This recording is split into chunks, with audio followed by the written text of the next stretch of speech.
Video editor కావాలనుకుంటున్నారా? 24/7 digital media స్కూల్లో చేరండి. కింది నంబర్ని సంప్రదించగలరు. నామినేషన్స్ లో ఎవరెవరు ఉన్నారు, ఉన్న వాళ్ళలో డేంజర్ జోన్ లో ఎవరు ఉంటారు?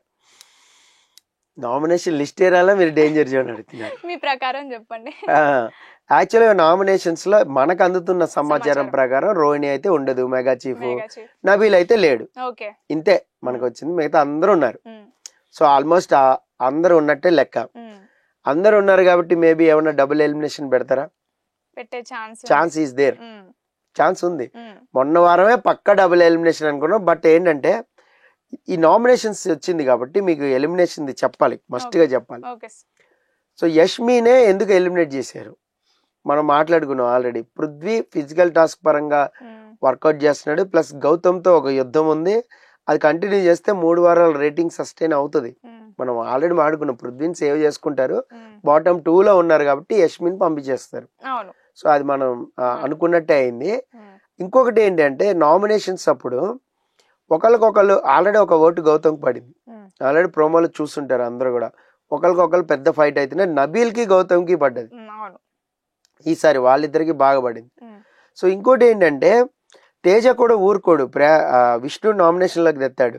ఆ గ్లాసులు తోసిన పాయింట్, నేను గెలిచేవాడిని, నేను మెగా చీఫ్ అయ్యేవాడిని అని చెప్తాడు. బట్ ముందుకు వెళ్ళాడు, కంటెండర్షిప్ రేస్ లో ముందుకు వెళ్ళాడు. లాస్ట్ ఇసుక బస్తా అది ఆగాడు. మేబీ తను లాస్ట్ వరకు ఉండుంటే చీఫ్ అయ్యి ఉండేవాడు. చీఫ్ ఛాన్స్ రాకుండా పోలా, కానీ పాయింట్స్ ప్రకారం లీడ్లో లేడుగా. మేబీ ఏమన్నా యష్మిను విష్ణు లాగా ఎలిమినేట్ అయిపోతే చెప్పలేం కదా, అప్పుడు ఉండదు కదా ఛాన్స్. మేబీ చేస్తాడు. ఈ పాయింట్ కూడా ప్రొలాంగ్ అవుతుంది. ఓవరాల్ గా చూసుకుంటే మనకి ఒక 2 తప్ప మిగతా అందరు ఉన్నారు. 7 నామినేషన్ లో ఉన్నారు.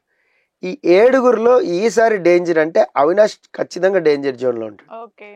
సో పృథ్వీ డేంజర్ జోన్ లో ఉంటాడు. ఎందుకంటే వీళ్ళిద్దరే లాస్ట్ వీక్ లీస్ట్ లో ఉన్నారు కాబట్టి. సో వీళ్ళిద్దరు డేంజర్ జోన్ లో ఉండే అవకాశం ఉంటుంది. సమ్మోర్ ఏంటంటే గౌతమ్ మీద ఆర్గ్యుమెంట్ లో పృథ్వీది రైట్ అయినా, లేదా నబీల్ ఆర్గ్యుమెంట్ లో మేబీ ఏమైనా పృథ్వీది ఇన్వాల్వ్మెంట్ గౌతమ్ది రైట్ అయినా, గౌతమ్ది రైట్ అనుకోండి, సో గౌతమ్ సేఫ్ జోన్ లో ఉంటాడు. గౌతమ్ది రాంగ్ అనుకోండి, గౌతమ్ డేంజర్ జోన్ లోకి వచ్చేస్తాడు. సో ఇక్కడ డేంజర్ జోన్ లోకి రావడానికి చాలా ఛాన్సులు ఉన్నాయి. ఈవెన్ విష్ణుప్రియ కూడా ఉంది. సేఫ్ జోన్ లో ఎవరుంటారు అంటే కేవలం నాకు నిఖిల్ ఒకటి కనబడుతున్నాడు. సో ప్రేరణ ఒకటి కనబడుతుంది. సో వీళ్ళిద్దరు కనబడుతున్నారు. ఈవెన్ టేస్టీ తేజ కూడా నేను చెప్పలేను. సో ఈ 5 డేంజర్ జోనే. ప్రేరణ నిఖిల్ అనేది కొంచెం కన్సిస్టెంట్ గా, అంటే గత వారాల నుంచి చూసారా మీకు ప్రేరణ వరుసగా నామినేషన్ లోకి రావడం వల్ల ఎంత హెల్ప్ అయింది. ఇప్పుడు ప్రేరణకు ఓటు వేయడానికి అలవాటు పడ్డారు. సో అందులో యష్మి వెళ్ళిపోయింది, యష్మి ఓట్లన్నీ ప్రేరణకే పడతాయి. సో యష్మి ఓట్ బ్యాంక్ అంతా ప్రేరణకు షిఫ్ట్ అవుతుంది కదా. ఆ షిఫ్టింగ్ ఏంటంటే అమ్మాయి అలా మెల్లగా టాప్ 5కి ఆడే వచ్చేయచ్చు. ఇప్పుడు ఇలా నామినేషన్స్ లోకి రాకుండా, సో వేరే ఎవరు నామినేట్ చేయకుండా, ఈ వేరే ఎవరు నామినేట్ చేయట్లేదు అంటే వీళ్ళు సేఫ్ గేమ్ ఆడుతున్నారని ఒక లెక్క ఉంటుంది, లేదా వాళ్ళు సేఫ్ గేమ్ ఆడుతున్నారని ఒక లెక్క ఉంటుంది. ఇప్పుడు గౌతమ్ చూడండి, వీళ్ళ గ్రూప్ ఎంతసేపు వీళ్ళ గ్రూప్ కనపడుతుంది. బట్ అవినాష్ తేజ రోహిణి కనబడట్లా, ఆయన పక్కనున్నా కనబడట్లా. సో వాళ్ళకి వాళ్ళు ఫేవరెట్ చేసుకుంటున్నా కనబడట్లా. అదే అవినాష్ రోహిణిని సేవ్ చేసిండు, ఏది అది ఇచ్చి షీల్డ్ ఇచ్చి నామినేషన్ లోకి రాకుండా. సో అలాగే కెప్టెన్సీ రేస్ లో కూడా ముందుకు ఇచ్చి సేవ్ చేసిండు. సో తేజాన్ని కూడా సేవ్ చేశారు. ఇలా ఏంటంటే వాళ్ళలో వాళ్ళు ఆడుతున్నా కూడా అది కనిపించట్లేదు. పప్పీ టాస్క్ లో అనుకుంటా ఒకరికొకరు ఆడింది. దాని తర్వాత వీళ్ళు కూడా పప్పీ టాస్క్ లో ఒకరికొకరు ఆడుకున్నా కూడా ఆయన వచ్చి రావడమే గౌతమ్ ఈ పప్పీ టాస్కే చెప్పాడు. సో మీరు ఒకరినొకరు ఆడుకున్నారు,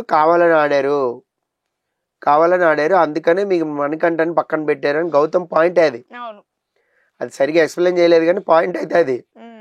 సో ఇక్కడ నేనేమంటా అంటే వీళ్ళు గ్రూప్ గా ఆడుకున్నా, వాట్ ఎవర్ సేవింగ్ వచ్చేసరికో, లేదంటే వేరే ఏదైనా పవర్ దానికి వచ్చేసరికో, లేదంటే ఏదైనా ఫేవర్ చేయడానికి వచ్చేసరికో ఫేవర్ చేశారు, కాదని ఎవ్వరు అనరు. కానీ సో గ్రూప్ గా కలిసిమెలిసి ఆడింది మాత్రం నామినేషన్స్ లో 2-3 సార్లు డిస్కషన్ చేసుకున్నారు, కానీ ఆ నామినేషన్ చేయలా. వాళ్ళలో వాళ్ళు నామినేషన్ కూడా చేసుకున్నారు. పృథ్వీ ప్రేరణ చేసుకోలేదా? చేసుకున్నారు నామినేషన్. సో నేను అనేది ఏంటంటే ఇక్కడ గ్రూప్ కనబడుతుంది, అక్కడ గ్రూప్ కనబడట్లా. ఈ రకంగా చూసినా మీకు ఈ ముగ్గురు కూడా డేంజర్ జోన్ లో ఉంటారు. ఈవెన్ రోహిణి అంటే మెగా చీఫ్ లేదు కాబట్టి అవినాష్ తేజ ఇద్దరు డేంజర్ జోన్ లో ఉంటారు. అలాగే మీకు విష్ణుప్రియ పృథ్వీ ఇటు సైడ్ నుంచి తీసుకున్న ఈ గ్రూప్ నుంచి తీసుకున్న వీళ్ళిద్దరు డేంజర్ జోన్ లో ఉంటారు. సో ఎందుకంటే విష్ణుప్రియ గోడ మీద పిల్లిలాగా ఉంది. ఫస్ట్ అటు హరితేజ నైని పవన్ ఉంటే అటు వెళ్ళింది. సో హరితేజ మేబీ ఏమైనా టాప్ 5కి వెళ్ళిపోద్దేమో, మేబీ అటు వెళ్ళిందేమో కావచ్చు కదా. ఎవరి గేమ్ ప్లాన్ ఏముంది మనసులో మనకు తెలియదు.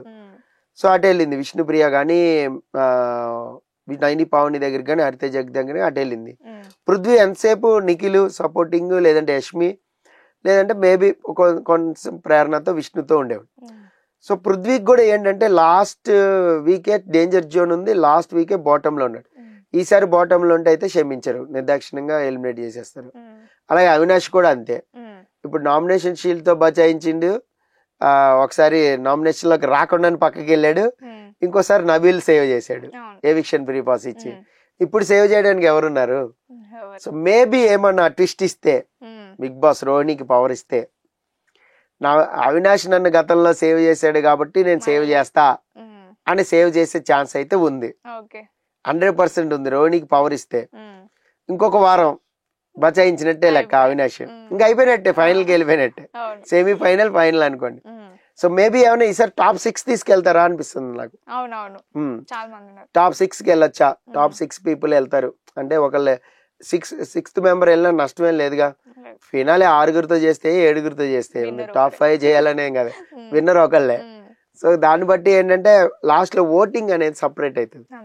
సో 6గురు వెళ్తే ఏంటంటే పాపం టాప్ లో వచ్చే వాళ్ళకి 2-3కి కొన్ని ఓట్లైనా తేడా ఉంటే ప్రాబ్లం ఉంటుంది, విన్నర్ అవ్వలేరు. సో అదే వీళ్ళు బయటకు వస్తే వీళ్ళు కొద్దిగా హెల్ప్ చేయొచ్చు, కాస్త ముందుకు వెళ్ళొచ్చు. మళ్ళీ చెప్తున్నా ఆడియన్స్ కి ఏంటంటే ఇప్పటి వరకు ఎలిమినేషన్ ఓటింగ్ ఒక లెక్క ఉంటది, ఫైనలే వీక్ 5గురు ఉన్నప్పుడు ఓటింగ్ పర్సంటేజ్ అసలు అది వేరే లెవెల్లో ఉంటది. ఇప్పుడు ఒక 10 లక్షలు 12 లక్షల ఓట్లు వస్తే అప్పుడు 80 లక్షలు వస్తాయి. ఎక్కడెక్కడ వాళ్ళు వచ్చి ఈ సీజన్ విన్నర్ మనం డిసైడ్ చేద్దాం చేసేస్తూ ఉంటారు. వాళ్ళు షో చూడరు, ఏం చూడరు, ఎవరు విన్నర్ చేయాలో కూడా తెలీదు. వాళ్ళకి ప్రేరణ కొట్టే వాళ్ళ టీం ఉంటది, వాళ్ళ సన్నిహితంగా ఉండే టీం కొట్టేస్తారు. సో లేదు వాళ్ళకి ఫ్రెండ్ సర్కిల్ ఉంటది, కొట్టేస్తారు. అందరు ఫోన్లు తీసుకుంటారు, ఓట్లు వేసేస్తుంది. ఇది ఒక హాబీ లాగా అయిపోద్ది, విన్నర్ కి మాత్రమే ఉంటది ఇది. ఏది ఎలిమినేషన్ అప్పుడు గానీ, సో వేరే మిడ్ వీక్ ఎలిమినేషన్ అప్పుడు కానీ ఓటేమని ఎవరు పట్టించుకోరు.